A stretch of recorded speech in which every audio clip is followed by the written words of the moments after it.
Hi, hello friends, welcome back to my channel friends video. So ಏನಿದೆಯೋ backward classes welfare ಆಫೀಸರ್ಗೆ ಸಂಬಂಧಪಟ್ಟಂತೆ reservation in ಇಂಡಿಯಾಗೆ ಸಂಬಂಧಪಟ್ಟಂತೆ part 2ನ ನೋಡ್ತೋಣ. ಸೊ ಪಾರ್ಟ್ 1 ಆಲ್ರೆಡಿ ಅಪ್ಲೋಡ್ ಮಾಡಿದ್ದೀನಿ. ಸೊ ಅದಕ್ಕೆ ಸಂಬಂಧಪಟ್ಟಂತೆ ಪಾರ್ಟ್ 2ನಲ್ಲಿ some of the important judicial cases related to reservation ಅಂತ ಹೇಳ್ಕೊಂಥದ್ದು ಮೀಸಲಾತಿಗೆ ಸಂಬಂಧಿಸಿದ ಕೆಲವು ಪ್ರಮುಖ ನ್ಯಾಯಾಂಗ ಪ್ರಕರಣಗಳನ್ನು ನೋಡ್ತಾ ಹೋಗೋಣ. ಸೊ ಫಸ್ಟ್ಗೆ ನೋಡ್ತಾ ಹೋದರೆ ಮದ್ರಾಸ್ ರಾಜ್ಯ ವಿರುದ್ಧ ಶ್ರೀಮತಿ ಚಂಪಕಂ ದೊರೈರಾಜನ್ ಪ್ರಕರಣ ಅಂತಕ್ಕಂಥದ್ದು 1951ರಲ್ಲಿ ನಡೀತಕ್ಕಂಥದ್ದು. ಮದ್ರಾಸ್ ರಾಜ್ಯ ವಿರುದ್ಧ ಶ್ರೀಮತಿ ಚಂಪಕಂ ದೊರೈರಾಜನ್ ಅಂತಕ್ಕಂಥದ್ದು. ಸೊ ಕೇಳ್ತಾರೆ ಇಲ್ಲಿ ಮೀಸಲಾತಿ ವಿಚಾರದಲ್ಲಿ ಸುಪ್ರೀಂ ಕೋರ್ಟ್ನ ಮೊದಲ ಪ್ರಮುಖ ತೀರ್ಪು ಅಂತ ಕೊಟ್ಬಿಟ್ಟು ಅದರಲ್ಲಿ 4 ಪ್ರಕರಣಗಳನ್ನು ಕೊಡ್ತಾ ಹೋಗ್ತಾರೆ. ಅಥವಾ ಮದ್ರಾಸ್ ರಾಜ್ಯ ವಿರುದ್ಧ ಶ್ರೀಮತಿ ಚಂಪಕ ದೊರೈ ಅಂತಕ್ಕಂಥದ್ದು ಕೊಟ್ಬಿಟ್ಟು ಮ್ಯಾಚ್ ದ ಫಾಲೋಯಿಂಗ್ ಅಂತಲೂ ಸಹ ಕೊಡ್ಬೋದು, 4 ಕೊಟ್ಟು. ಓಕೆ, ಸೊ ಇದರಲ್ಲಿ ಏನು ಹೇಳುತ್ತೆ, 1951ರ ಪ್ರಕರಣ ಮೀಸಲಾತಿ ವಿಚಾರದಲ್ಲಿ ಸುಪ್ರೀಂ ಕೋರ್ಟ್ನ ಮೊದಲ ಪ್ರಮುಖ ತೀರ್ಪು ಇದಾಗಿರುತ್ತೆ. ಈ ಪ್ರಕರಣವು ಸಂವಿಧಾನದ ಮೊದಲ ತಿದ್ದುಪಡಿಗೆ ಕಾರಣ ಆಗ್ತಕ್ಕಂಥದ್ದಾಗಿರುತ್ತೆ. ಸಂವಿಧಾನದಲ್ಲಿ ಮೊದಲ ತಿದ್ದುಪಡಿಯನ್ನು ಕಾರಣ ಆಗ್ತಕ್ಕಂಥ 1951ರ ಪ್ರಕರಣ ಯಾವುದು ಅಂತ ಹೇಳಿದ್ರೆ ಮದ್ರಾಸ್ ರಾಜ್ಯ ವಿರುದ್ಧ ಶ್ರೀಮತಿ ಚಂಪಕಂ ದೊರೈರಾಜನ್ ಅಂತಕ್ಕಂಥದ್ದು ಮೊದಲ ತಿದ್ದುಪಡಿಗೆ ಅನುವನ್ನು ಮಾಡಿಕೊಡ್ತಕ್ಕಂಥದ್ದು. ಅದು ಸುಪ್ರೀಂ ಕೋರ್ಟ್ನ ಮೊದಲ ತೀರ್ಪು ಆಗಿರುತ್ತೆ. ಯಾವಾಗ 1951ರಲ್ಲಿ. ಸೊ 1ನೇ ತಿದ್ದುಪಡಿ ಏನು ಹೇಳುತ್ತೆ ಗೊತ್ತಾ, ಇದು ಸಂವಿಧಾನಕ್ಕೆ 9ನೇ ಅನುಸೂಚಿ ಸೇರ್ಪಡೆ ಮಾಡಿಕೊಂಡು ಅದರ ಜೊತೆಗೆ ಏನಾಗುತ್ತೆ, ಇದು ಜನತೆಗೆ ಬೇಕಾದಂಥ ಕೆಲವೊಂದು ತಿದ್ದುಪಡಿಗಳನ್ನ ಜಾರಿಗೆ ತರ್ತಕ್ಕಂಥಾಗಿರುತ್ತೆ. ಸಣ್ಣ ಪುಟ್ಟ ಬದಲಾವಣೆಗಳನ್ನು ಮಾಡೋದ್ರ ಜೊತೆಗೆ ತಿದ್ದುಪಡಿಗಳು ಸಹ ಈ ಒಂದು 1ನೇ ತಿದ್ದುಪಡಿ 1951ರಲ್ಲಿ ಮದ್ರಾಸ್ ರಾಜ್ಯ ವಿರುದ್ಧ ಶ್ರೀಮತಿ ಚಂಪಕಂ ದೊರೈರಾಜನ್ ಕೇಳ್ತಾರೆ. ಇಲ್ಲಿ ಯಾವ ಮೊಟ್ಟ ಮೊದಲ ತಿದ್ದುಪಡಿ ಯಾವುದು, ಯಾವಾಗ ಜಾರಿಗೆ ಬಂತು, ಅಥವಾ ಅದರ ಒಂದು ಪ್ರಕರಣ ಯಾವುದು ಅಂತ ಕೇಳ್ತಾರೆ. ಸೊ ನೋಡ್ತಾ ಹೋಗಿ. ಆ್ಯಂಡ್ ನೆಕ್ಸ್ಟ್ ನಾವು ನೋಡ್ತಾ ಹೋದರೆ 2ನೇ ತಿದ್ದುಪಡಿ ಯಾವುದು ಅಥವಾ 2ನೇ ಪ್ರಕರಣ ಯಾವುದು ಅಂತಂದರೆ Indira Sawhney versus union of India 1992ನಲ್ಲಿ ಆಗ್ತಕ್ಕಂಥದ್ದು ಆಗಿರುತ್ತೆ. 1992 ಪ್ರಕರಣ. ಸೊ ಇದು ನ್ಯಾಯಾಲಯವು ಆರ್ಟಿಕಲ್ 16(4) ವ್ಯಾಪ್ತಿ ಮತ್ತು ವ್ಯಾಪ್ತಿಯನ್ನು ಪರಿಶೀಲಿಸಿತು. ಸೊ ಕೇಳ್ತಾರೆ, ವೆರಿ ಇಂಪಾರ್ಟೆಂಟು, ಆರ್ಟಿಕಲ್ 16(4) ಏನಿದೆಯೋ ಸೊ ಇದು ಯಾವುದೊಂದು ಪ್ರಕರಣದ ಅಡಿಯಲ್ಲಿ ಬರ್ತಕ್ಕಂಥದ್ದು ಅಂತ ಕೇಳ್ತಾರೆ. ಅಥವಾ 16(4) ಏನನ್ನ ಹೇಳುತ್ತೆ ಅಂತಕ್ಕಂಥದ್ದನ್ನು ಸಹ ಕೇಳಬಹುದು. ಆ್ಯಂಡ್ ಮೀಸಲಾತಿಯು ಫಲಾನುಭವಿಗಳ ಪಟ್ಟಿಯಿಂದ OBCಗಳ ಕೆನೆ ಪದರವನ್ನು ಹೊರಗಿಡಬೇಕು, ಬಡ್ತಿಯಲ್ಲಿ ಮೀಸಲಾತಿ ಇರಬಾರದು ಎಂದು ಕೋರ್ಟ್ ಹೇಳಿದೆ ಮತ್ತು ಒಟ್ಟು ಕಾಯ್ದಿರಿಸಿದ ಕೋಟವು 50% ಮೀರಬಾರದು ಅಂತಕ್ಕಂಥದ್ದನ್ನು ಸಹ ಈ ಒಂದು Indira Sawhney versus union of India ಪ್ರಕರಣ ಹೇಳ್ತಕ್ಕಂಥದ್ದಾಗಿರುತ್ತೆ. ಮೀಸಲಾತಿಯ ಫಲಾನುಭವಿಗಳ ಪಟ್ಟಿಯಿಂದ OBCಗಳ ಕೆನೆ ಪದರವನ್ನು ಹೊರಗಿಡಬೇಕು, ಬಡ್ತಿಯಲ್ಲಿ ಮೀಸಲಾತಿ ಇರಬಾರದು, ಬಡ್ತಿ ಕೊಡ್ತಾರಲ್ವಾ, ಸೊ ಅದರಲ್ಲಿ ಮೀಸಲಾತಿ ಇರಬಾರದು ಎಂದು ಕೋರ್ಟು ಹೇಳ್ತಕ್ಕಂಥದ್ದು. ಮತ್ತು ಒಟ್ಟು ಕಾಯ್ದಿರಿಸಿದ ಕೋಟವು 50% ಮೀರಬಾರ್ದು ಅಂತಕ್ಕಂಥದ್ದು ಹೇಳೋದು Indira Sawhney versus union of India ಪ್ರಕರಣದಲ್ಲಿ ಹೇಳ್ತಕ್ಕಂಥದ್ದಾಗಿರುತ್ತೆ. ಆ್ಯಂಡ್ ನೆಕ್ಸ್ಟ್ ಸಂಸತ್ತು 77 ಸಾಂವಿಧಾನಿಕ ತಿದ್ದುಪಡಿ ಏನಿದೆಯೋ ಈ ಒಂದು 77ನೇ ತಿದ್ದುಪಡಿ ಅಂತಕ್ಕಂಥದ್ದು ಏನಿದೆಯೋ ಜಾರಿಗೊಳಿಸುವ ಮೂಲಕ ಪ್ರತಿಕ್ರಿಯಿಸ್ತಕ್ಕಂಥದ್ದು. ಸೊ ಏನು ಫಸ್ಟ್ ನೋಡಿದಾಗ ಇಲ್ಲಿ ತಿದ್ದುಪಡಿ 1 ಮದ್ರಾಸ್ ರಾಜ್ಯ ವಿರುದ್ಧ ಬರ್ತಕ್ಕಂಥ ಒಂದು ಪ್ರಕರಣ ತಿದ್ದುಪಡಿನ ಮಾಡ್ತಕ್ಕಂಥದ್ದಾದರೆ 77ನೇ ಸಂವಿಧಾನಿಕ ತಿದ್ದುಪಡಿ ಏನಿದೆಯೋ ಇದನ್ನು ಈ ಒಂದು Indira Sawhney versus union of India ಪ್ರಕರಣ ಜಾರಿಗೆ ತರ್ತಕ್ಕಂಥದ್ದಾಗಿರುತ್ತೆ. 77ನೇ ಸಂವಿಧಾನಿಕ ತಿದ್ದುಪಡಿ ಅದರಲ್ಲಿ ಬರ್ತಕ್ಕಂಥದ್ದು 16(4)A ಪರಿಚಯ ಮಾಡ್ತಕ್ಕಂಥದ್ದು. Very very very important. 16(A) ಏನಿದೆಯೋ 16(4) ಏನಿದೆಯೋ ಇದು ಬರ್ತಕ್ಕಂಥದ್ದು 77ನೇ ಸಂವಿಧಾನಿಕ ತಿದ್ದುಪಡಿಯ ಅಡಿಯಲ್ಲಿ ಬರ್ತಕ್ಕಂಥದ್ದು. 1995ರಲ್ಲಿ ಇದನ್ನು ಜಾರಿಗೆ ತರ್ತಕ್ಕಂಥದ್ದಾಗಿರುತ್ತೆ. ಸೊ ಇಲ್ಲಿ ಪರಿಶಿಷ್ಟ ಜಾತಿ ಮತ್ತು ಜನಾಂಗದವರಿಗೆ ಬಡ್ತಿಯಲ್ಲೂ ಮೀಸಲು ನಿಯಮ ಅನುಸರಿಸಲು ಅನುವನ್ನು ಮಾಡಿಕೊಡ್ತಕ್ಕಂಥ ಒಂದು ವಿಧಿಯನ್ನು ಈ ಒಂದು 77ನೇ ತಿದ್ದುಪಡಿಯಲ್ಲಿ ಸೇರಿಸ್ತಕ್ಕಂಥದ್ದಾಗಿರುತ್ತೆ. ತುಂಬ ಇಂಪಾರ್ಟೆಂಟ್ ಇದು ಸಹ ಅಷ್ಟೇ. ಸೊ ಕಾಯ್ದಿರಿಸಲು ಲೇಖನವು ರಾಜ್ಯಕ್ಕೆ ಅಧಿಕಾರವನ್ನು ನೀಡ್ತಕ್ಕಂಥದ್ದಾಗಿರುತ್ತೆ. ನಾನು ನೆಕ್ಸ್ಟ್ ನಾನು ನೋಡ್ತಾ ಹೋದರೆ ನಾಗರಾಜ್ ವಿರುದ್ಧ ಯೂನಿಯನ್ ಆಫ್ ಇಂಡಿಯಾ 2006 ನಾಗರಾಜ್ ವಿರುದ್ಧ union of India 2006 article 16(4)A ಏನಿರುತ್ತೋ ಸಾಂವಿಧಾನಿಕ ಸಿಂಧುತ್ವವನ್ನು ಎತ್ತಿ ಹಿಡಿಯುವಾಗ ಅಂತಹ ಯಾವುದೇ ಮೀಸಲಾತಿ ನೀತಿಯು ಸಾಂವಿಧಾನಿಕವಾಗಿ ಮಾನ್ಯವಾಗಲು ಅಂತಕ್ಕಂಥದ್ದು. ಸೊ ಒಟ್ಟು ಇಲ್ಲಿ 3 ಬರ್ತವೆ. ಏನೇದು ನಾಗರಾಜನು ಮತ್ತು ಇನ್ನು 2 ನೋಡಿದ್ವಲ್ವ. ಸೊ ಇದು ಬಂದು ಇಂದಿರಾ ಸಾಹ್ನಿ ಮತ್ತು ಇನ್ನೊಂದು ಬಂದು ಶ್ರೀಮತಿ ಚಂಪಕಂ ದೊರೈರಾಜನ್ ಅಂತ 3 ಪ್ರಕರಣ ತುಂಬ ಇಂಪಾರ್ಟೆಂಟಾಗಿ ಬರ್ತಕ್ಕಂಥದ್ದು ಈ ಒಂದು SC/STಗಳ ಮೀಸಲಾತಿಗೆ ಸಂಬಂಧಪಟ್ಟಂತೆ. ಆ್ಯಂಡ್ ನೆಕ್ಸ್ಟು SC ಮತ್ತು ST ಸಮುದಾಯ ಸಾಮಾಜಿಕವಾಗಿ ನೋಡಿ ಇದು ಕೊಟ್ಟಿದ್ದಾರಲ್ಲ ನಾಗರಾಜನ ವಿರುದ್ಧ ಯೂನಿಯನ್ ಆಫ್ ಇಂಡಿಯಾ 2006 ಇದರ ಪ್ರಮುಖ ಅಂಶಗಳಂತ ನೋಡ್ತಾ ಹೋದರೆ SC ಮತ್ತು ST ಸಮುದಾಯ ಸಾಮಾಜಿಕವಾಗಿ ಮತ್ತು ಶೈಕ್ಷಣಿಕವಾಗಿ ಹಿಂದುಳಿದಿರಬೇಕು. SC ಮತ್ತು ST ಸಮುದಾಯಗಳ ಸಾರ್ವಜನಿಕ ಉದ್ಯೋಗದಲ್ಲಿ ಸಮರ್ಪಕವಾಗಿ ಪ್ರಾತಿನಿಧ್ಯವಿಲ್ಲ. ಆ್ಯಂಡ್ ಅಂತಹ ಮೀಸಲಾತಿ ನೀತಿಯು ಆಡಳಿತದ ಒಟ್ಟಾರೆ ದಕ್ಷತೆ ಮೇಲೆ ಪರಿಣಾಮವನ್ನು ಬೀರಬಾರದು. ಸೊ ಏನಕ್ಕಿದು ಸೊ ಏನು 16(4)A ಆರ್ಟಿಕಲ್ ಏನಿದೆಯೋ ಸಂವಿಧಾನಿಕ ಸಿಂಧುತ್ವವನ್ನು ಎತ್ತಿಡಿಯುವಾಗ ಅಂತಹ ಯಾವುದೇ ಮೀಸಲಾತಿಯು ನೀತಿಯು ಸಾಂವಿಧಾನಿಕವಾಗಿ ಮಾನ್ಯವಾಗಬೇಕಂತ ಹೇಳಿದ್ರೆ ಅಲ್ಲಿ ಇರ್ತಕ್ಕಂಥ SC/STಗಳು ಶೈಕ್ಷಣಿಕವಾಗಿ ಮತ್ತು ಸಾಮಾಜಿಕವಾಗಿ ಹಿಂದುಳಿದವರಾಗಿರಬೇಕು, ಮತ್ತು ಅವರಿಗೆ ಸಾರ್ವಜನಿಕ ಉದ್ಯೋಗದಲ್ಲಿ ಸಮರ್ಪಕವಾಗಿ ಪ್ರಾತಿನಿಧ್ಯವಿಲ್ಲ ಅಂದರೆ ಇಟ್ ಮೀನ್ಸ್ ಅವರಿಗೆ ಪ್ರಾತಿನಿಧ್ಯ ಆಲ್ರೆಡಿ ಕೊಟ್ಟಿಲ್ಲ ಅಂತಕ್ಕಂಥ ಸಂದರ್ಭದಲ್ಲಿ ಕೊಡಬೇಕಾಗುತ್ತೆ. ಮತ್ತು ಅಂತಹ ಮೀಸಲಾತಿ ನೀತಿ ಆಡಳಿತದ ಒಟ್ಟಾರೆ ದಕ್ಷತೆ ಮೇಲೆ ಪರಿಣಾಮವನ್ನು ಬೀರಬಾರದು ಅಂತ ಟೈಮಲ್ಲಿ ಅವರಿಗೆ ಮೀಸಲಾತಿಯನ್ನು ಕೊಡಬೇಕು ಅಂತಕ್ಕಂಥದ್ದು ಇದೊಂದು ಪ್ರಮುಖ ನೀತಿಗಳಂತ ಹೇಳ್ಬಹುದಾಗಿರುತ್ತೆ. ಇನ್ನು 2018ರ ಜರ್ನಲ್ ಸಿಂಗ್ ವಿರುದ್ಧ ಲಕ್ಷ್ಮೀನಾರಾಯಣ ಗುಪ್ತಾ ಪ್ರಕರಣ ಏನು ಹೇಳುತ್ತೆ, ಬಡ್ತಿಯಲ್ಲಿ ಮೀಸಲಾತಿ ಎಂದು ಸುಪ್ರೀಂ ಕೋರ್ಟ್ ಹೇಳುತ್ತೆ. ಪರಿಶಿಷ್ಟ ಜಾತಿಗಳು ಮತ್ತು ಪರಿಶಿಷ್ಟ ಪಂಗಡಗಳ ಹಿಂದುಳಿದಿರುವಿಕೆಯಲ್ಲಿ ರಾಜ್ಯವು ಪ್ರಮಾಣೀಕರಿಸಬಹುದಾದ ಡೇಟಾವನ್ನು ಸಂಗ್ರಹಿಸುವ ಅಗತ್ಯ ಇಲ್ಲವಂತೆ. ಕೆನೆ ಪದರ ಹೊರಗಿಡುವಿಕೆ SC/STಗಳಿಗೆ ವಿಸ್ತರಿಸುತ್ತದೆ ಮತ್ತು ಆದ್ದರಿಂದ ರಾಜ್ಯವು ಅವರ ಸಮುದಾಯದ ಕೆನೆ ಪದರಕ್ಕೆ ಸೇರಿದ SC ಅಥವಾ ST ವ್ಯಕ್ತಿಗಳಿಗೆ ಬಡ್ತಿಯಲ್ಲಿ ಮೀಸಲಾತಿ ನೀಡಲು ಸಾಧ್ಯವಿಲ್ಲ ಎಂದು ನ್ಯಾಯಾಲಯವು ಹೇಳ್ತಕ್ಕಂಥದ್ದಾಗಿರುತ್ತೆ. ಸೊ ಅಲ್ಲೇನು ಬಡ್ತಿ ಕೊಡ್ತಾರೋ ಈ ಒಂದು 2018ರ ಜರ್ನಲ್ ಸಿಂಗ್ ವಿರುದ್ಧ ಲಕ್ಷ್ಮೀನಾರಾಯಣ ಗುಪ್ತಾ ಪ್ರಕರಣ ಏನಿಡುತ್ತೆ, ಕೆನೆ ಪದ ಹೊರಗಿಡುವಿಕೆಯು SC ಅಥವಾ STಗಳಿಗೆ ವಿಸ್ತರಿಸುತ್ತದೆ ಮತ್ತು ಆದ್ದರಿಂದ ರಾಜ್ಯವು ಅವರ ಸಮುದಾಯದ ಕೆನೆ ಪದರಕ್ಕೆ ಸೇರಿದ SC ಅಥವಾ ST ವ್ಯಕ್ತಿಗಳಿಗೆ ಬಡ್ತಿಯಲ್ಲಿ ಮೀಸಲಾತಿ ನೀಡಲು ಸಾಧ್ಯವಿಲ್ಲ ಅಂತಕ್ಕಂಥ ಒಂದು ಮಾತನ್ನು ಇಲ್ಲಿ ಹೇಳುತ್ತಂತೆ. ಆ್ಯಂಡ್ ಮೇ 2019ರ ಸರ್ವೋಚ್ಚ ನ್ಯಾಯಾಲಯವು ಕರ್ನಾಟಕ ಕಾನೂನನ್ನು ಎತ್ತಿ ಹಿಡಿದಿದ್ದು ಅದು SC ಮತ್ತು STಗಳಿಗೆ ಬಡ್ತಿಯಲ್ಲಿ ಮೀಸಲಾತಿಯನ್ನು ಅನುಕ್ರಮವಾಗಿ ಹಿರಿತನದೊಂದಿಗೆ ನೀಡುತ್ತದಂತೆ. ಆ್ಯಂಡ್ ನೆಕ್ಸ್ಟು ಕರ್ನಾಟಕ ಕಾನೂನು. ಕರ್ನಾಟಕ 2018ರ ಮೀಸಲಾತಿ ಕಾನೂನಾಗಿದ್ದು ಇದು ಪರಿಣಾಮವಾಗಿ ಹಿರಿತನದೊಂದಿಗೆ SC ಮತ್ತು STಗಳಿಗೆ ಬಡ್ತಿ ನೀಡಲು ಅವಕಾಶವನ್ನು ಮಾಡಿಕೊಡುತ್ತೆ ಮತ್ತು ಅದೇ ಮೇ 10, 2019ರಂದು ಸುಪ್ರೀಂ ಕೋರ್ಟ್ ಸಿಂಧುತ್ವವನ್ನು ಎತ್ತಿ ಹಿಡಿತಕ್ಕಂಥ ಒಂದು ಕೆಲಸವನ್ನು ಈ ಒಂದು ಕರ್ನಾಟಕದಲ್ಲಿ ಬರ್ತಕ್ಕಂಥದ್ದು. ಇದು ಕರ್ನಾಟಕ 2018ರ ಒಂದು SC/STಗಳಿಗೆ ಸಂಬಂಧಪಟ್ಟಂತೆ ಒಂದು ಅವಕಾಶವನ್ನು ಬಡ್ತಿ ನೀಡ್ತಕ್ಕಂಥ ಒಂದು ಅವಕಾಶವನ್ನು ಮೇ 10, 2019ರಂದು ಸುಪ್ರೀಂ ಕೋರ್ಟು ಒಪ್ಕೊಳ್ತಕ್ಕಂಥದ್ದು ಆಗಿರುತ್ತೆ. ಇನ್ನು ರೀಸೆಂಟ್ ಇಂಪ್ರೂವ್ಮೆಂಟ್ಸ್ ಇನ್ ರಿಸರ್ವೇಷನ್ ಅಂತ ಹೇಳಿದ್ರೆ ಮೀಸಲಾತಿಯಲ್ಲಿ ಇತ್ತೀಚಿನ ಸುಧಾರಣೆಗಳು ಏನೇನಾಗಿದೆ ಮೀಸಲಾತಿಗೆ ಸಂಬಂಧಪಟ್ಟಂತೆ ಅಂತ ಹೇಳ್ತಾ ಹೋದರೆ 2019 ಭಾರತ ಸರ್ಕಾರವು 103ನೇ ಸಾಂವಿಧಾನಿಕ ತಿದ್ದುಪಡಿಯ ಮೂಲಕ ಆರ್ಥಿಕವಾಗಿ ದುರ್ಬಲ ವರ್ಗಗಳಿಗೆ 10% ಮೀಸಲಾತಿಯನ್ನು ಒದಗಿಸಿದೆ. ಆರ್ಥಿಕ ಮಾನದಂಡಗಳ ಆಧಾರದ ಮೇಲೆ ಇದೇ ಮೊದಲ ಬಾರಿಗೆ ಮೀಸಲಾತಿಯನ್ನು ವಿಸ್ತರಣೆ ವಿಸ್ತರಿಸ್ತಕ್ಕಂಥದ್ದು ಯಾವುದು 103ನೇ ತಿದ್ದುಪಡಿಯ ಮೂಲಕ ಆರ್ಥಿಕವಾಗಿ ದುರ್ಬಲ ಹೊಂದಿರತಕ್ಕಂಥವ್ರಿಗೆ 10% ಮೀಸಲಾತಿಯನ್ನು ಒದಗಿಸ್ತಕ್ಕಂಥದ್ದು 2019ರಲ್ಲಿ ತಂದಿರತಕ್ಕಂಥ ಒಂದು ಜಾರಿಗೆ ತಂದಿರತಕ್ಕಂಥ ಒಂದು ಮೀಸಲಾತಿಯಾಗಿರುತ್ತೆ.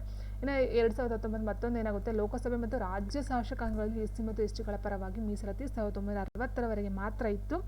ಆ್ಯಂಡ್ ಸೊ ಅಂದರೆ SC/STಗಳಿಗೆ ಲೋಕಸಭೆ ಮತ್ತು ರಾಜ್ಯ ಶಾಸಕಾಂಗದಲ್ಲಿ 1960ರವರೆಗೆ ಮಾತ್ರ ಈ ಒಂದು ಮೀಸಲಾತಿ ಇತ್ತಂತೆ. ಆದರೆ ಅದನ್ನು ಪ್ರತಿ 10 ವರ್ಷಗಳಿಗೊಮ್ಮೆ ವಿಸ್ತರಿಸಲಾಗ್ತದೆ. ವೆರಿ ಇಂಪಾರ್ಟೆಂಟು, ಪ್ರತಿ 10 ವರ್ಷಗಳಿಗೆ ವಿಸ್ತರಿಸ್ತಕ್ಕಂಥದ್ದು. ಮತ್ತು ಇತ್ತೀಚಿನ ವಿಸ್ತರಣೆಯನ್ನು 2019ರಲ್ಲಿ ಮಾಡಲಾಗಿದೆ ಮತ್ತು 2030ರವರೆಗೆ ಮಾನ್ಯವಾಗಿರುತ್ತದೆ. ಇಟ್ ಮೀನ್ಸ್ 10 ವರ್ಷಕ್ಕೆ ಮಾಡ್ತಕ್ಕಂಥದ್ದಾಗಿರುತ್ತೆ. ಆ್ಯಂಡ್ ನೆಕ್ಸ್ಟ್ 2021ರಲ್ಲಿ ಜಾರಿಗೆ ತರ್ತಕ್ಕಂಥದ್ದು ರಾಜ್ಯಗಳು ಮತ್ತು ಕೇಂದ್ರಾಡಳಿತ ಪ್ರದೇಶಗಳು ತಮ್ಮದೇ ಆದ ಸಾಮಾಜಿಕವಾಗಿ ಮತ್ತು ಆರ್ಥಿಕವಾಗಿ ಹಿಂದುಳಿದ ವರ್ಗಗಳ ಪಟ್ಟಿಯನ್ನು ಸಿದ್ಧಪಡಿಸಲು ಅನುಮತಿಸಲು 102ನೇ ತಿದ್ದುಪಡಿಯನ್ನು ಜಾರಿಗೆ ತಂದಿರತಕ್ಕಂಥದ್ದು. 102ನೇ ತಿದ್ದುಪಡಿಯಲ್ಲಿ ಏನು ಹೇಳುತ್ತೆ ಅಂತ ಹೇಳಿದ್ರೆ, ರಾಜ್ಯಗಳು ಮತ್ತು ಕೇಂದ್ರಾಡಳಿತ ಪ್ರದೇಶಗಳು ತಮ್ಮದೇ ಆದ ಸಾಮಾಜಿಕವಾಗಿ ಮತ್ತು ಆರ್ಥಿಕವಾಗಿ ಹಿಂದುಳಿದ ವರ್ಗಗಳ ಒಂದು ಪಟ್ಟಿಯನ್ನು ಸಿದ್ಧಪಡಿಸ್ತಕ್ಕಂಥ ಒಂದು ಅವಕಾಶವನ್ನು ಕೊಟ್ಟಿದೆಯಂತೆ. ಆ್ಯಂಡ್ ನೆಕ್ಸ್ಟ್ ಇನ್ನು 2022ರಲ್ಲಿ ಜಾರಿಗೆ ಬಂದಿರತಕ್ಕಂಥ ಜನಹಿತ ಅಭಿಯಾನ ವರ್ಸಸ್ ಯೂನಿಯನ್ ಆಫ್ ಇಂಡಿಯಾ ಏನು ಹೇಳುತ್ತೆ, ಆರ್ಥಿಕವಾಗಿ ದುರ್ಬಲ ವರ್ಗಗಳಿಗೆ ಮೀಸಲಾತಿ ಒದಗಿಸುವ 103ನೇ ಸಾಂವಿಧಾನಿಕ ತಿದ್ದುಪಡಿಯನ್ನು ಸುಪ್ರೀಂ ಕೋರ್ಟು ಎತ್ತಿ ಹಿಡಿದಿದೆ. ಸೊ ಎಲ್ಲ ನೋಡಿದ್ವಿ, 102 ನೋಡಿದ್ವಿ ಮತ್ತು 103 ನೋಡಿದ್ವಿ. ಹೌದಲ್ವಾ, 10% ಮೀಸಲಾತಿಯನ್ನು ಕೊಟ್ಟಿರ್ತಕ್ಕಂಥದ್ದು. ಅದೇ ರೀತಿ ಆರ್ಥಿಕವಾಗಿ ದುರ್ಬಲ ವರ್ಗಗಳಿಗೆ ಮೀಸಲಾತಿ ಒದಗಿಸುವ 103ನೇ ಸಾಂವಿಧಾನಿಕ ತಿದ್ದುಪಡಿಯನ್ನು ಸುಪ್ರೀಂ ಕೋರ್ಟ್ ಎತ್ತಿ ಹಿಡಿದಿದ್ದು. ಹೀಗಾಗಿ ಸುಪ್ರೀಂ ಕೋರ್ಟ್ ಆರ್ಥಿಕ ಹಿಂದುಳಿದಿರುವಿಕೆಯ ಆಧಾರದ ಮೇಲೆ ಮೀಸಲಾತಿಯನ್ನು ಮಾನ್ಯವನ್ನು ಮಾಡ್ತಕ್ಕಂಥದ್ದು ಆಗಿರುತ್ತೆ. Next, what are the different types of reservation in India ಅಂದರೆ ಭಾರತದಲ್ಲಿ ವಿವಿಧ ರೀತಿಯ ಮೀಸಲಾತಿಗಳು ಯಾವುವು ಅಂತ ಹೇಳಿದರೆ, ಆದರೆ ಭಾರತದಲ್ಲಿ ಮೀಸಲಾತಿಯನ್ನು ಕೊಟ್ಟರು, ಆದರೆ ಯಾವುದಕ್ಕೆ ಮೀಸಲಾತಿ ಕೊಟ್ಟಿದ್ದಾರೆ ಅಂತಕ್ಕಂಥದ್ದು. ಸೊ ಇಲ್ಲಿ ಲಂಬ ಮೀಸಲಾತಿ ಅಂತ ಹೇಳಿದರೆ, ಸೊ ಲಂಬ ಮೀಸಲಾತಿ ಅಂತಂದ್ರೇನು, ಇದು ಪರಿಶಿಷ್ಟ ಜಾತಿಗಳು, ಪರಿಶಿಷ್ಟ ಪಂಗಡಗಳು ಮತ್ತು ಇತರ ಹಿಂದುಳಿದ ವರ್ಗಗಳಿಗಾಗಿ ಶಿಕ್ಷಣ ಸಂಸ್ಥೆಗಳಿಗೆ ಮತ್ತು ಸರ್ಕಾರಿ ಸೇವೆಗಳನ್ನ ಉದ್ಯೋಗಗಳಲ್ಲಿ ಸೀಟುಗಳ ಮೀಸಲಾತಿಯನ್ನು ಉಲ್ಲೇಖನ ಮಾಡ್ತಕ್ಕಂಥದ್ದು ಲಂಬ ಮೀಸಲಾತಿಯಾಗುತ್ತೆ. ಈ ಮೀಸಲಾತಿಯು ದೇಶ ಅಥವಾ ನಿರ್ದಿಷ್ಟ ರಾಜ್ಯಗಳಲ್ಲಿ ಈ ಗುಂಪುಗಳ ಜನಸಂಖ್ಯೆ ಅನುಪಾತವನ್ನು ಆಧರಿಸಿದೆ. ಇಟ್ ಮೀನ್ಸ್ ಅಂತ ಹೇಳಿದ್ರೆ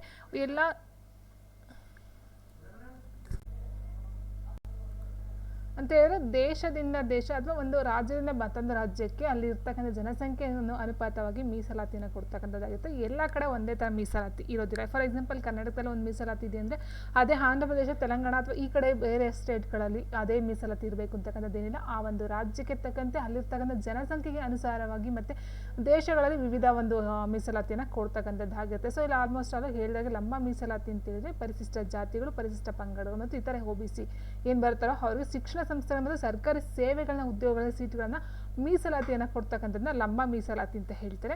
ಇನ್ನು ಅಡ್ಡ ಮೀಸಲಾತಿ ಅಂದ್ರೆ ಏನು? ಇದು ಕಾಯ್ದಿರಿಸಿದ ವರ್ಗಗಳೊಳಗಿನ ನಿರ್ದಿಷ್ಟ ವರ್ಗದ ಜನರಿಗೆ ಸೀಟುಗಳ ಮೀಸಲಾತಿಯನ್ನು ಸೂಚಿಸುತ್ತೆ. ಫಾರ್ ಎಕ್ಸಾಂಪಲ್ SC ವರ್ಗ ಮೀಸಲಾತಿಯೊಳಗೆ ವಿಕಲಚೇತನಿಗೆ ಮೀಸಲಾತಿ ಇರಬಹುದು. ಇಟ್ ಮೀನ್ಸ್ ಅಂತ ಹೇಳಿದ್ರೆ, ಸೊ ಲಂಬ ಅಂತ ಹೇಳಿದಾಗ ಪರಿಶಿಷ್ಟ ಜಾತಿಗೆ ಇಷ್ಟು ಮೀಸಲಾತಿ, ಪರಿಶಿಷ್ಟ ಪಂಗಡಕ್ಕೆ ಇಷ್ಟು ಮೀಸಲಾತಿ, ಹಿಂದುಳಿದ ವರ್ಗಗಳಿಗೆ ಇಷ್ಟು ಮೀಸಲಾತಿ ಅಂತಕ್ಕಂಥದ್ದು ಬರುತ್ತೆ. ಅದೇ ರೀತಿ ಇಲ್ಲಿ ಕೊಟ್ಟಿರ್ತಕ್ಕಂಥದ್ದು ಅಡ್ಡ ಮೀಸಲಾತಿ ಅಂತ ಹೇಳಿದಾಗ ನೋಡಿ, ಇಲ್ಲಿ SC ವರ್ಗದ ಮೀಸಲಾತಿಯೊಳಗೆ ವಿಕಲಚೇತನ ಮೀಸಲಾತಿ ಇರಬಹುದು ಅಂತ ಕೊಟ್ಟಿರ್ತಕ್ಕಂಥದ್ದು ಆಗಿರುತ್ತೆ. ಇಟ್ ಮೀನ್ಸ್ ಆಲ್ರೆಡಿ ಏನೊಂದು ಮೀಸಲಾತಿ ಇದೆಯೋ ಅದರೊಳಗಡೆ ಇನ್ನೊಂದು ಮೀಸಲಾತಿ ಬರ್ತಕ್ಕಂಥದ್ದು ಅಡ್ಡ ಮೀಸಲಾತಿ ಆಗಿರುತ್ತೆ.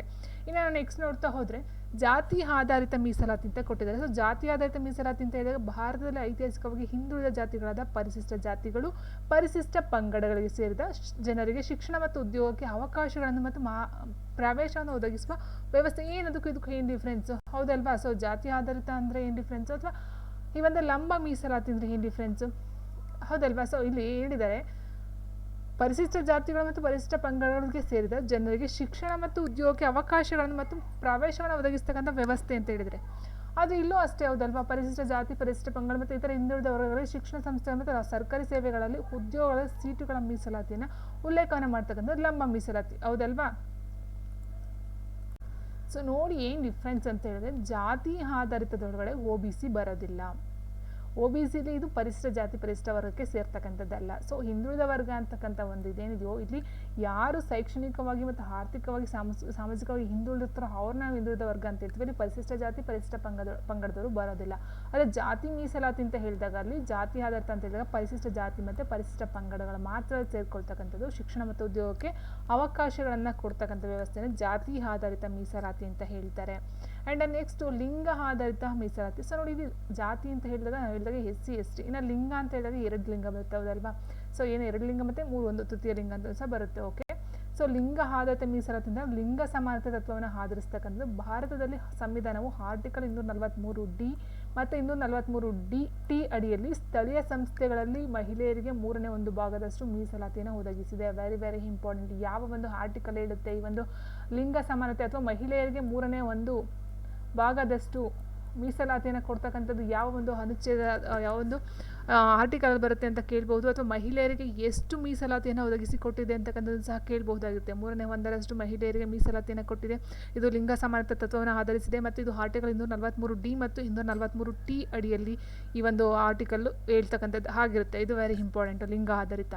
ಇನ್ನು ಆದಾಯ ಆಧಾರಿತ ಈ ಮೀಸಲಾತಿ ಅಂತ ಹೇಳಿದಾಗ ನಾನು ಆಲ್ರೆಡಿ ಹೇಳಿದಾಗೆ ಏನು OBC ಬರ್ತಾರೋ ಅದರ್ ಬ್ಯಾಕ್ವರ್ಡ್ ಕ್ಲಾಸಸ್ ಅಂತ ಹೇಳ್ತೀವೋ, ಸೊ ಆದಾಯ ಆಧಾರಿತ ಮೀಸಲಾತಿ ಮೀನ್ಸ್ ಇದು ಸಮಾಜದ ಬಡ ವರ್ಗಗಳಿಗೆ ಶಿಕ್ಷಣ ಮತ್ತು ಉದ್ಯೋಗಕ್ಕಾಗಿ ಅವಕಾಶಗಳು ಮತ್ತು ಪ್ರವೇಶವನ್ನು ಒದಗಿಸುವ ವ್ಯವಸ್ಥೆ ಆಗಿರ್ತಕ್ಕಂಥ. ಉದಾಹರಣೆಗೆ ಸಮಾಜದ ಆರ್ಥಿಕವಾಗಿ ದುರ್ಬಲ ವರ್ಗದವರಿಗೆ ಮೀಸಲಾತಿಯನ್ನು ಕೊಡ್ತಕ್ಕಂಥದ್ದು. ಇದು ಆದಾಯ ಆಧಾರಿತ. ಬ್ಯಾಕ್ವರ್ಡ್ ಮೀನ್ಸ್ ಯಾರು ಒಂದು ಹಿಂದುಳಿದ ವರ್ಗ ಬಡ ಜನರು ಇರ್ತಾರೋ ಸೊ ಅವರಿಗೆ ಮೀಸಲಾತಿಯನ್ನು ಒದಗಿಸಿ ಕೊಡ್ತಕ್ಕಂಥದ್ದು EWS ಅಡಿಯಲ್ಲಿ ಬರ್ತಕ್ಕಂಥದ್ದಾಗಿರುತ್ತೆ.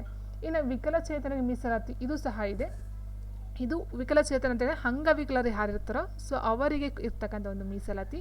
ಇದು ಒಳಗೊಳ್ಳುವಿಕೆಯ ತತ್ವವನ್ನು ಆಧರಿಸಿದೆ. Very very important. ಒಳಗೊಳ್ಳುವಿಕೆಯ ಆಧಾರವನ್ನು ಆಧರಿಸಿರ್ತಕ್ಕಂಥದ್ದು ವಿಕಲಚೇತನಿಗೆ ಮೀಸಲಾತಿ ಅಂತಕ್ಕಂಥದ್ದು.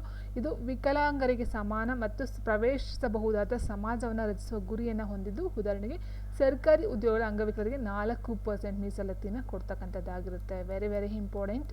ಒಳಗೊಳ್ಳುವಿಕೆಯ ತತ್ವ ಆ್ಯಂಡ್ 4% ಮೀಸಲಾತಿ ವಿಕಲಚೇತನ ಅಥವಾ ಅಂಗವಿಕಲರಿಗೆ ಕೊಡ್ತಕ್ಕಂಥದ್ದು ಆಗಿರುತ್ತೆ. ಸೊ ಇಷ್ಟು ಬಂದು ಮೀಸಲಾತಿ ಯಾವ್ದು ಬರುತ್ತೆ ಭಾರತದಲ್ಲಿ ಅಂತಕ್ಕಂಥದ್ದಾಯಿತು. ಲಂಬ ಮೀಸಲಾತಿ, ಅಡ್ಡ ಮೀಸಲಾತಿ, ಜಾತಿ ಆಧಾರಿತ, ಲಿಂಗ ಆಧಾರಿತ ಮತ್ತು ಆದಾಯ ಆಧಾರಿತ, ವಿಕಲಚೇತನಿಗೆ ಮೀಸಲಾತಿ. ಇಷ್ಟು ಭಾರತದಲ್ಲಿ ಒಂದು ಪೋಸ್ಟ್ನ ಒಂದು ಜಾಬ್ಗೆ ಅಪ್ಲೈನ ಮಾಡಬೇಕಂತ ಹೇಳಿದ್ರೆ ಅಥವಾ ಕಂಡಕ್ಟ್ ಮಾಡಿದರೆ KPSC ಅಥವಾ KE ಅಥವಾ ಯಾವುದೋ ಒಂದು ಗೌರ್ಮೆಂಟ್ ಜಾಬ್ ಅಂತ ಹೇಳಿದಾಗ ಅಲ್ಲಿ ಇಷ್ಟೆಲ್ಲ ಬರ್ತಕ್ಕಂಥದ್ದು ಇರುತ್ತೆ. ವಿಕಲಚೇತನ ಮೀಸಲಾತಿ ಇರುತ್ತೆ, ಆದಾಯ ಆಧಾರಿತ ಮೀಸಲಾತಿ ಇರುತ್ತೆ, ಮತ್ತು ಲಿಂಗ ಆಧಾರಿತ ಇರುತ್ತೆ, ಮತ್ತು ಜಾತಿ ಆಧಾರಿತ ಇರುತ್ತೆ, ಮತ್ತು ಅಡ್ಡ ಮೀಸಲಾತಿ, ಲಂಬ ಮೀಸಲಾತಿ, ಮತ್ತು ಇನ್ನೊಂದು ಬರುತ್ತೆ ಯಾವುದು ಮಾಜಿ ಸೈನಿಕರಿಗೆ ಅಂತಕ್ಕಂಥದ್ದು ಇನ್ನೊಂದು ಬರುತ್ತೆ. ಸೊ ಅದನ್ನು ಇಲ್ಲಿ ಇನ್ಕ್ಲೂಡ್ ಮಾಡಿಲ್ಲ. ಸೊ ಇದು ಭಾರತದಲ್ಲಿ ಇರ್ತಕ್ಕಂಥ ಒಂದು ಪೋಸ್ಟ್ ಅಥವಾ ಏನು ಸೀಟುಗಳಿಗೆ ಮೀಸಲಾತಿಯನ್ನು ಕೊಡ್ತಕ್ಕಂಥದ್ದು ಇದರ ಒಂದು ಆಧಾರದ ಮೇಲೆ ಆಗಿರುತ್ತೆ. ಇನ್ನು ಮೀಸಲಾತಿ ಏನಕ್ಕೆ ಬೇಕು? ಕರ್ನಾಟಕ ಅಥವಾ ಭಾರತದಲ್ಲಾಗಿರ್ಬೋದು ಅಥವಾ ಬೇರೆ ಯಾವುದೊಂದು ರಾಜ್ಯ ಅಥವಾ ಸ್ಟೇಟ್ಗಳಲ್ಲಿ ಮೀಸಲಾತಿಯ ಏನಕ್ಕೋಸ್ಕರ ಕೊಡಬೇಕಂತ ನೋಡೋದಾದರೆ, ಫಸ್ಟು ದೇಶದಲ್ಲಿ ಹಿಂದುಳಿದ ಜಾತಿಗಳು ಎದುರಿಸುತ್ತಿರುವ ಐತಿಹಾಸಿಕ ಅನ್ಯಾಯವನ್ನು ಸರಿಪಡಿಸ್ತಕ್ಕಂಥದ್ದು ಮೊದಲನೇ ಪಾಯಿಂಟ್ ಆಗಿರುತ್ತೆ. ಮತ್ತು ಶತಮಾನಗಳಿಂದ ಸಂಪನ್ಮೂಲಗಳು ಮತ್ತು ಸಾಧನಗಳ ಪ್ರವೇಶವನ್ನು ಹೊಂದಿರುವವರೊಂದಿಗೆ ಸ್ಪರ್ಧಿಸಲು ಸಾಧ್ಯವಾಗದ ಕಾರಣ ಹಿಂದುಳಿದ ವಿಭಾಗಕ್ಕೆ ಸಮತಟ್ಟಾದ ಮೈದಾನವನ್ನು ಒದಗಿಸುವ ಒಂದು ಕಾರಣದಿಂದ ಈ ಒಂದು ಮೀಸಲಾತಿಯನ್ನು ಜಾರಿಗೆ ತರ್ತಕ್ಕಂಥದ್ದಾಗಿರುತ್ತೆ. ಆ್ಯಂಡ್ ಥರ್ಡ್ ಪಾಯಿಂಟ್ ಅಂತ ಹೇಳಿದ್ರೆ, ರಾಜ್ಯದ ಅಡಿಯಲ್ಲಿನ ಸೇವೆಗಳಲ್ಲಿ ಹಿಂದುಳಿದ ವರ್ಗಗಳ ಸಾಕಷ್ಟು ಪ್ರಾತಿನಿಧ್ಯವನ್ನು ಖಚಿತಪಡಿಸಿಕೊಳ್ಳಲು ಮೂರನೇ ಪಾಯಿಂಟು. ಅದಾದ ನಂತರ ಹಿಂದುಳಿದ ವರ್ಗಗಳ ಪ್ರಗತಿಗಾಗಿ ಈ ಒಂದು ಮೀಸಲಾತಿಯನ್ನು ಜಾರಿಗೆ ತರತಕ್ಕಂಥದ್ದಾಗಿರುತ್ತೆ.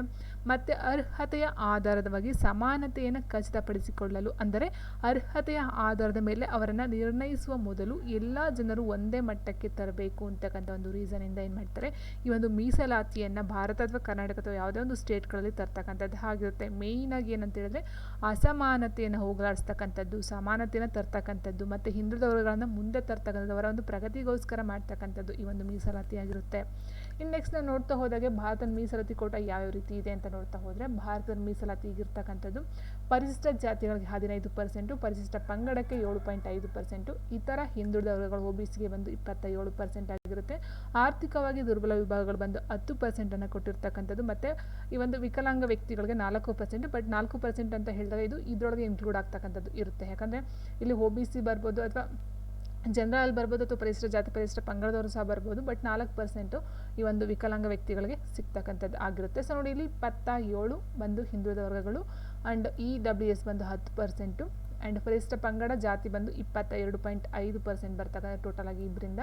ಸೊ ಇಷ್ಟು ಬಂದು ಭಾರತದಲ್ಲಿ ಇರ್ತಕ್ಕಂಥ ಮೀಸಲಾತಿ. ಇನ್ನು ಮಹಿಳಾ ಮೀಸಲಾತಿ ಅಂತ ಹೇಳಿದ್ರೆ ಇದರಲ್ಲೇ ಬರುತ್ತೆ, ಪರಿಶಿಷ್ಟ ಜಾತಿ ಪರಿಶಿಷ್ಟ ಪಂಗಡದಲ್ಲಿ ಡಿವೈಡ್ ಆಗ್ತಾ ಹೋಗುತ್ತೆ. ಸೊ ಅದರಲ್ಲೂ ಸಹ ಮತ್ತು OBCಲೂ ಮತ್ತೆ ಡಿವೈಡ್ ಆಗುತ್ತೆ, ಮತ್ತು ಜನರಲ್ ಲೈನ್ ಬರುತ್ತಾ, ಸೊ ಅದರಲ್ಲೂ ಸಹ ಮಹಿಳಾ ಕೋಟ ಡಿವೈಡ್ ಆಗ್ತಾ ಹೋಗುತ್ತೆ. ಸೊ ಆ್ಯಂಡ್ ನೆಕ್ಸ್ಟ್ ನಾವು ನೋಡ್ತಾ ಹೋದರೆ, ಪರಿಶಿಷ್ಟ ಜಾತಿಯಿಂದ ಯಾವ್ಯಾವೆಲ್ಲ ಪಂಗಡದಕ್ಕೆ ಪರಿಶಿಷ್ಟ ಜಾತಿಯಿಂದ ಅಲ್ಲಿ ಯಾವುದೆಲ್ಲ ಸೇರಿಕೊಳ್ಳುತ್ತೆ ಅಂತ ಹೇಳಿದ್ರೆ, ಹೊಲೇರು, ಮಾದಿಗರು, ಬೋವಿ, ಲಂಬಾಣಿ, ಸಮಗಾರ, ಕೊರಚ, ಕೊರಮ ಸೇರಿ 101 ಜಾತಿಗಳು ಈ ಒಂದು ಪರಿಶಿಷ್ಟ ಜಾತಿ ಅಡಿಯಲ್ಲಿ ಸೇರಿಕೊಳ್ತಕ್ಕಂಥದ್ದಾಗಿರುತ್ತೆ. ಪರಿಶಿಷ್ಟ ಪಂಗಡ ಅಂತ ಹೇಳಿದಾಗ ನಾಯಕರು ಬರ್ತಾರೆ, ವಾಲ್ಮೀಕಿ ಜನಾಂಗಗಳು ಬರ್ತಾರೆ, ಆದಿವಾಸಿಗಳು ಸೇರಿ ಒಟ್ಟು 56 ಜಾತಿಗಳು ಈ ಒಂದು ಪರಿಶಿಷ್ಟ ಪಂಗಡದ ಅಡಿಯಲ್ಲಿ ಬರ್ತಕ್ಕಂಥದ್ದು. ಇನ್ನು ಪ್ರವರ್ಗ 1 ಅಂತ ಹೇಳಿದಾಗ ಉಪ್ಪಾರರು, ಗೊಲ್ಲರು, ಪಿಂಜಾರ ಸೇರಿ 95 ಜಾತಿಗಳು ಸೇರಿಕೊಳ್ಳುತ್ತೆ. ಇನ್ನು ಪ್ರವರ್ಗ 2A ಅಂತ ಹೇಳಿದಾಗ ಕುರುಬ, ಈಡಿಗ, ವಿಶ್ವಕರ್ಮ, ನಾಮದಾರಿ, ದೇವಾಡಿಗ, ಮಡಿವಾಳ, ಕುಂಬಾರ, ದೇವಾಂಗ, ತಿಗಳ, ಕ್ಷೌರಿಕ, ಬಿಲ್ಲವ, ಪೂಜಾರಿ, ದೀವರ, ಕಂಚುಗಾರ, ನಾಡವ, ಸವಿತ ಸೇರಿ 102 ಜಾತಿಗಳು ಪ್ರವರ್ಗ 2A ಬರ್ತಕ್ಕಂಥದ್ದಾಗಿರುತ್ತೆ. ಇನ್ನು ಪ್ರವರ್ಗ 2B ಅಂತ ಹೇಳಿದಾಗ ಮುಸ್ಲಿಂ ಮತ್ತು ಒಳ ಜಾತಿಗಳು ಬರ್ತಕ್ಕಂಥದ್ದು. ಇನ್ನು ಪ್ರವರ್ಗ 3A ಅಂತ ಹೇಳಿದಾಗ ಒಗ್ಗಲಿಗ, ರೆಡ್ಡಿ, ಬಂಟ, ಬಲಿಜ, ಕೊಡವ ಸೇರಿ 12 ಜಾತಿಗಳು ಸೇರ್ಕೊಳ್ತಕ್ಕಂಥದ್ದು. ಇನ್ನು ಪ್ರವರ್ಗ 3B ಅಂತ ಹೇಳಿದಾಗ ವೀರಶೈವ ಲಿಂಗಾಯತರು ಸೇರ್ಕೊಳ್ತಕ್ಕಂಥದ್ದು ಈ ಒಂದು 3Bಗೆ ಬರ್ತಕ್ಕಂಥದ್ದು ಆಗಿರುತ್ತೆ. ಇದು ಉಪ ಏನು ಜಾತಿಗಳಂತ ಹೇಳ್ತೀವಲ್ಲ, ಸೊ ಅದಾಗಿರ್ತಕ್ಕಂಥದ್ದಾಗಿರುತ್ತೆ. ಸೊ ಇಷ್ಟು ಬಂದು ಈ ಒಂದು ಮೀಸಲಾತಿಗೆ ಸಂಬಂಧಪಟ್ಟಂಥ ಒಂದು ಇನ್ಫಾರ್ಮೇಷನ್.